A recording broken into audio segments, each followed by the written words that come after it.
नमस्कार। आज हम एक बहुत ही जानी पहचानी और लोकप्रिय धार्मिक परंपरा की गहराई में उतर रहे हैं, श्री सत्यनारायण कथा।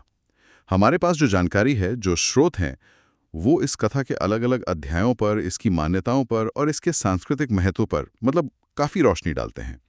तो हमारा मकसद है इस कथा के सार को समझना। ये इतनी क्यों चलती है, क्यों इसे सुख समृद्धि से जोड़ा जाता है और आज भी लोग इसे इतनी श्रद्धा से क्यों करते हैं। ठीक है, तो चलिए शुरू करते हैं। सबसे पहला सवाल तो यही है कि श्री सत्यनारायण कथा आखिर है क्या? सिर्फ एक कहानी है या कुछ और? ये अच्छा सवाल है शुरू करने के लिए। ये सिर्फ कहानी नहीं है, जैसा नाम में ही है, ये एक व्रत कथा है। यानी एक ऐसी कथा जिसके पाठ या सुनने के साथ एक व्रत, एक संकल्प जुड़ा होता है। अच्छा, व्रत कथा। हाँ, और ये समर्पित है भगवान विष्णु के एक खास स्वरूप को, सत्यनारायण। सत्यनारायण। हाँ, मतलब सत्य के नारायण, या वो ईश्वर जो खुद सत्य का ही रूप है। अच्छा, तो सत्य पर यहाँ काफी जोर है। ठीक है, और ये व्रत कथा कब की जाती है? मैंने सुना है लोग इसे खास मौकों पर करते हैं। बिल्कुल, पारंपरिक तौर पर तो इसे पूर्णिमा मतलब पूरे चांद की रात को या संक्रांति पर करते हैं, जब सूरज राशि बदलता है। हाँ हाँ। लेकिन इसकी खूबी ये है कि इसे किसी भी शुभ अवसर पर कर सकते हैं, जैसे शादी ब्याह हो, बच्चे का जन्म हो, गृह प्रवेश हो, या कोई मन्नत पूरी हुई हो, या यहाँ तक कि बस मन की शांति के लिए भी लोग करते हैं। अच्छा। मान्यता यही है कि कथा सुनने और व्रत रखने से जीवन में सुख आता है, शांति, समृद्धि और एक तरह का संतोष मिलता है। और इसकी शुरुआत कैसे हुई? कथा में कुछ है इसके बारे में? हाँ, पहला अध्याय इसी पर है। एक बड़ा ही दिलचस्प संवाद है। देवर्षि नारद जो यहाँ वहाँ घूमते रहते हैं। हाँ, मैसेंजर जैसे। बिल्कुल, वो भगवान विष्णु के पास जाते हैं और उनका सवाल बड़ा ही आज के लिए भी जरूरी लगता है। वो पूछते हैं कि प्रभु, इस कलयुग में, आज के जमाने में, हाँ, जिसे शास्त्रों में थोड़ा मुश्किल, थोड़ा जटिल समय माना गया है, तो इस युग में आम आदमी, साधारण इंसान कैसे बिना ज्यादा मुश्किल पूजा पाठ के आसानी से अपने जीवन के लक्ष्य धर्म, अर्थ, काम, मोक्ष, ये सब पा सकता है। अरे वाह, ये तो बहुत ही गहरा सवाल पूछ लिया नारद जी ने। तो भगवान विष्णु ने क्या जवाब दिया? भगवान विष्णु एक बहुत सीधा और सरल रास्ता बताते हैं। वो कहते हैं, नारद, कलियुग में सब इच्छाओं को पूरा करने वाला एक बहुत आसान उपाय है श्री सत्यनारायण व्रत। अच्छा, सीधा यही उपाय बता दिया? हाँ, और वो भरोसा दिलाते हैं कि इस व्रत को अगर ठीक से, विधि से किया जाए तो इंसान के सारे दुख दूर होते हैं, उसे धन मिलता है, धान्य मिलता है, सौभाग्य बढ़ता है, संतान का सुख मिलता है और आखिर में मोक्ष भी मिल सकता है। यही बात इस व्रत को कलयुग के लिए खास बना देती है। ये एक तरह का आश्वासन है कि मुश्किल समय में भी अगर आप आस्था और सच्चाई के रास्ते पर चलें तो मुश्किलें हल हो सकती हैं। ये तो हुई सिद्धांत की बात, पर क्या कथा में कहानियां भी हैं जो दिखाती हो कि सच में काम करता है? कहानियों से बात ज्यादा समझ आती है। बिल्कुल, और यही इस कथा की खूबी है। इसमें सिर्फ उपदेश नहीं, उदाहरण भी हैं। दूसरे अध्याय में ही कहानी आती है काशीपुर नगर के एक बहुत गरीब ब्राह्मण की। गरीब ब्राह्मण? हाँ, इतना गरीब कि भूख प्यास से बेचैन होकर रोज भटकता था। तो उसकी हालत देखकर भगवान विष्णु खुद एक बूढ़े ब्राह्मण का रूप धरकर उसके पास आते हैं। भगवान खुद वेश बदलकर? ये तो बड़ा रोचक है। हाँ, ये दिखाता है कि मदद या रास्ता कहीं से भी मिल सकता है, किसी भी रूप में। तो वो बूढ़े ब्राह्मण के रूप में भगवान उस गरीब ब्राह्मण से पूछते हैं, भाई क्या परेशानी है, और फिर उसे सत्यनारायण व्रत करने की पूरी विधि बताते हैं। अच्छा। उस गरीब ब्राह्मण ने पूरी श्रद्धा से वो व्रत किया, कथा सुनी, प्रसाद लिया, और कथा कहती है कि इस व्रत के असर से उसकी गरीबी जल्दी ही दूर हो गई। वो पैसे वाला हो गया, सुख से रहने लगा। तो ये कहानी एक उम्मीद देती है कि हालात बदल सकते हैं। लेकिन क्या ये सिर्फ ब्राह्मणों के लिए ही था या किसी खास वर्ग के लिए? नहीं, यही बात तीसरे अध्याय में साफ होती है। इसमें एक गरीब लकड़हारे की कहानी है। लकड़हारा? हाँ, जो जंगल से लकड़ी काटकर लाता था, शहर में बेचता था और बस जैसे तैसे गुजारा करता था। तो एक दिन उसने उसी ब्राह्मण को सत्यनारायण भगवान की पूजा करते देखा। उसे जिज्ञासा हुई। उसने ब्राह्मण से पूछा कि आप क्या कर रहे हैं, इससे क्या होता है? अच्छा, तो एक आम मेहनत करने वाले इंसान की कहानी? जी, ब्राह्मण ने उसे व्रत के बारे में सब बताया। लकड़हारे ने मन में सोचा, मैं भी ये व्रत करके देखूंगा। उसने उस दिन लकड़ी बेचकर जो पैसे मिले उनसे पूजा का सामान खरीदा, फल, शक्कर, सूजी, ये सब। और घर जाकर श्रद्धा से अपने परिवार के साथ सत्यनारायण भगवान का व्रत और पूजा की। कथा कहती है कि इस व्रत के असर से वो लकड़हारा भी धनवान बन गया, उसे सुख मिला और मरने के बाद उसे सत्यपुर यानी भगवान के लोक में जगह मिली। को दिखाता है कि किसी जाति, वर्ण या पैसे तक सीमित नहीं है। जो भी सच्ची श्रद्धा से करेगा उसे फल मिलेगा। ये शायद उस जमाने के समाज के लिए भी जरूरी संदेश रहा होगा और आज भी है, लेकिन बात सिर्फ शुरू करने की नहीं है। हाँ, मुझे याद आ रहा है एक व्यापारी की भी कहानी है शायद, जिसमें कुछ गड़बड़ हो जाती है। बिल्कुल सही। चौथा अध्याय। साधु नाम का एक धनी सेठ या व्यापारी था। पैसा बहुत था पर औलाद नहीं थी, तो उसने संतान के लिए सत्यनारायण भगवान का व्रत करने का संकल्प लिया, मन्नत मानी। भगवान की कृपा हुई, उसके घर एक बेटी हुई, नाम रखा कलावती। तो फिर गड़बड़ कहाँ हुई? सब तो ठीक था। गड़बड़ हुई संकल्प भूलने में। बेटी बड़ी हुई, उसकी शादी भी एक अच्छे व्यापारी के लड़के से हो गई, लेकिन साधु सेठ अपने काम धंधे में इतना रम गया कि उसने जो व्रत करने का संकल्प लिया था वो टालता रहा, भूल सा गया। ओहो। एक बार वो अपने दामाद के साथ व्यापार के लिए नाव से दूसरे शहर गया।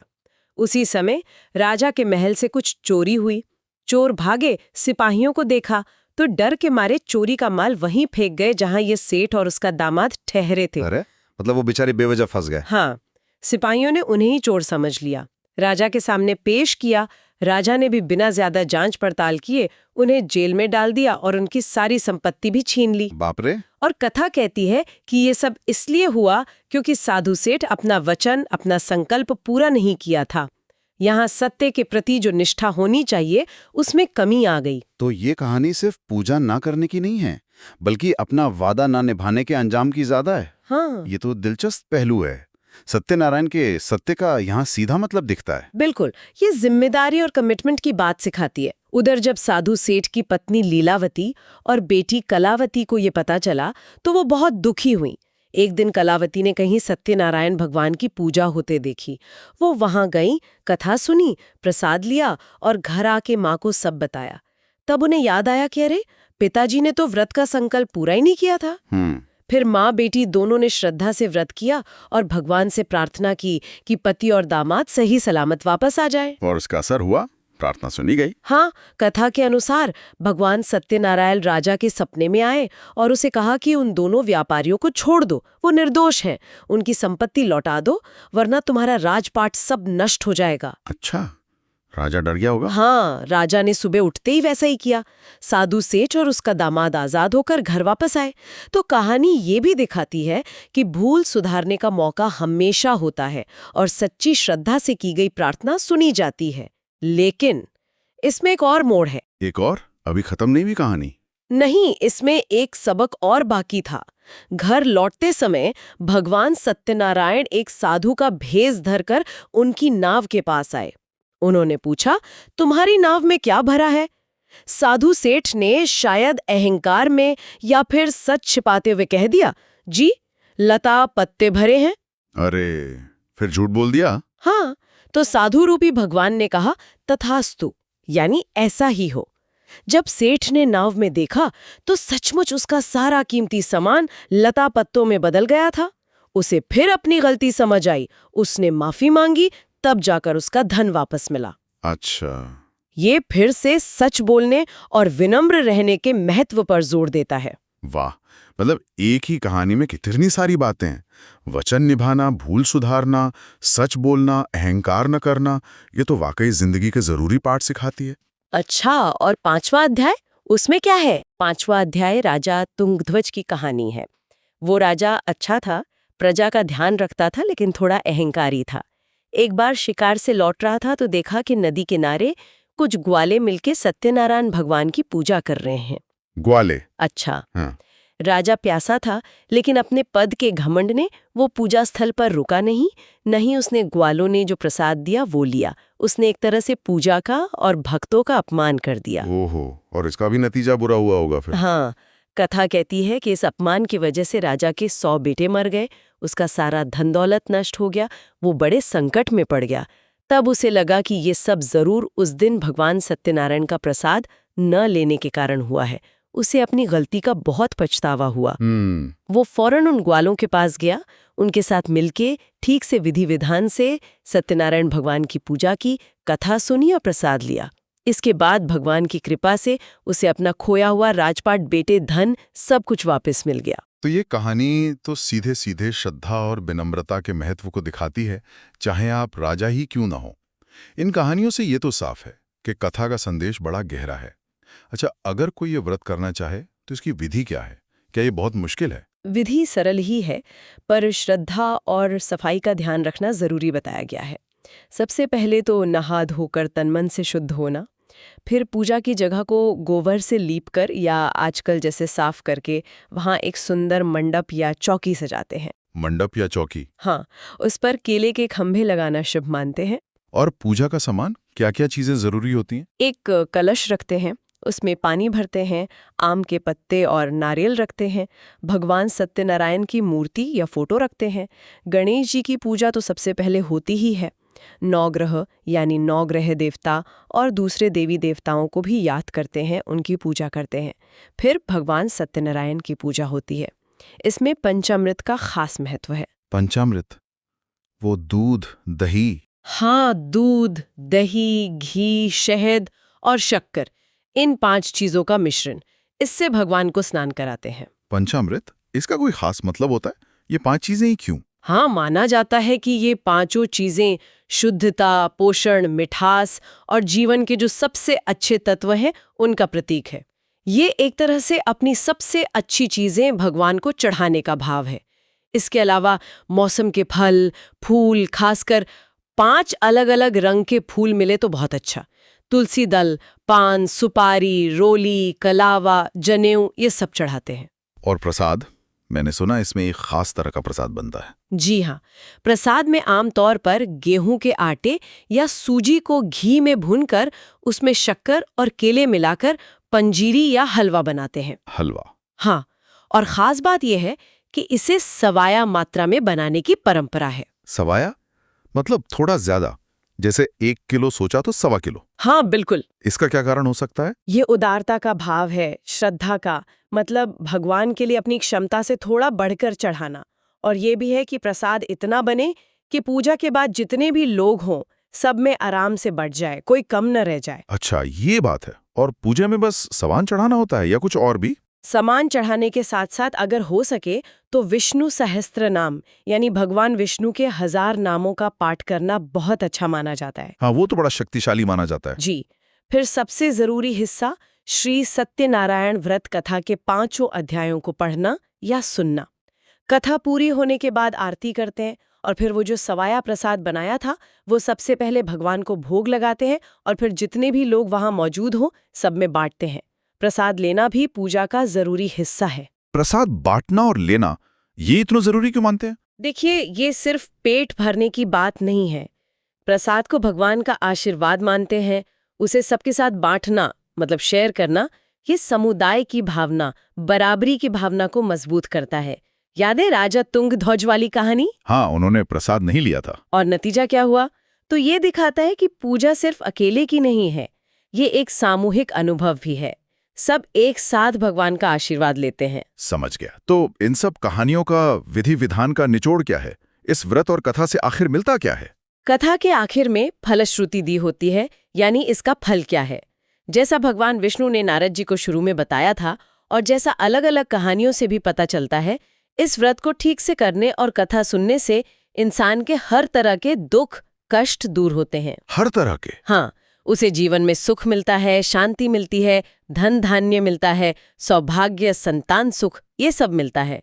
जो बीमार हैं उन्हें सेहत मिलती है, जो गरीब हैं उन्हें धन, जिन्हें संतान नहीं उन्हें संतान, और हर तरह के डर दूर होते हैं। यानी ये तो हर तरह की सांसारिक इच्छाओं की पूर्ति का रास्ता है। सांसारिक इच्छाओं की पूर्ति तो है ही, पर उससे भी ज्यादा ये मन की शांति और संतोष देने वाला माना गया है। याद है लकड़हारे को धन के साथ संतोष भी मिला था। हाँ, ये बात सही है। संतोष बड़ी चीज है। बिल्कुल। और आखिर में ये आध्यात्मिक उन्नति और मोक्ष पाने में भी मददगार माना गया है। जैसा हमने शुरू में कहा था, कलयुग में इसे एक सरल और असरदार तरीका माना गया है अपनी जिंदगी को बेहतर बनाने का और ईश्वर से जुड़ने का। तो अगर हम आज की इस पूरी बातचीत को समेटें तो श्री सत्यनारायण कथा सिर्फ एक पूजा पाठ या कहानियों का कलेक्शन नहीं है। नहीं, ये हमें आस्था, श्रद्धा और सबसे जरूरी सत्य, मतलब अपने वचन के प्रति, अपनी जिम्मेदारी के प्रति और सच्चाई के प्रति वफादार रहने के महत्व के बारे में सिखाती है। बिल्कुल। और ये सीख अलग अलग किरदारों, गरीब ब्राह्मण, लकड़हारा, अमीर व्यापारी, राजा, इनके जरिए हम तक पहुंचती है, जिससे ये लगता है कि ये संदेश सबके लिए है, चाहे हालात कैसे भी हों। ये दिखाती है कि सत्य और श्रद्धा का रास्ता सबके लिए खुला है, और ये सिर्फ पैसा टका नहीं बल्कि मन की शांति और संतोष भी ला सकता है। ये बात तो है। कहानियों के जरिए समझना कितना आसान हो जाता है। हाँ, और एक और पहलू है जिस पर सोचना चाहिए। ये कथा और उसकी रीति रिवाज सिर्फ व्यक्तिगत फायदे या शांति पर ही जोर नहीं देते। अच्छा, कैसे? जब अलग अलग समाज के अलग अलग आर्थिक स्थिति के लोग एक साथ बैठकर कथा सुनते हैं, पूजा करते हैं और फिर एक ही तरह का प्रसाद लेते हैं। हाँ, प्रसाद तो सब एक साथ ही लेते हैं। तो ये कहीं ना कहीं समाज में जो दूरियां होती हैं उन्हें कम करता है, लोगों को एक साझा आध्यात्मिक अनुभव में जोड़ता है। हाँ, ये प्रसाद वाली बात वाकई समुदाय को जोड़ने का एक तरीका है। सही कहा। बिल्कुल। और आखिर में ये हमें कहानियों की जो ताकत है उसके बारे में भी सोचने पर मजबूर करता है। कैसे साधारण सी लगने वाली कहानियां पीढ़ी दर पीढ़ी न सिर्फ मनोरंजन करती हैं बल्कि गहरे आध्यात्मिक और नैतिक मूल्यों को भी जिंदा रखती हैं, लोगों की जिंदगी को दिशा देती हैं। ये एक बहुत अच्छा विचार है। कहानियों की ये शक्ति जो हमें जोड़ती भी है और सिखाती भी है। बिल्कुल। शायद यही वजह है कि इतने बदलावों के बाद भी श्री सत्यनारायण कथा आज भी लाखों लोगों की जिंदगी का एक जरूरी हिस्सा बनी हुई है। ये हमें याद दिलाती है कि सत्य, श्रद्धा और मिल बांट कर रहने का महत्व कभी कम नहीं होता।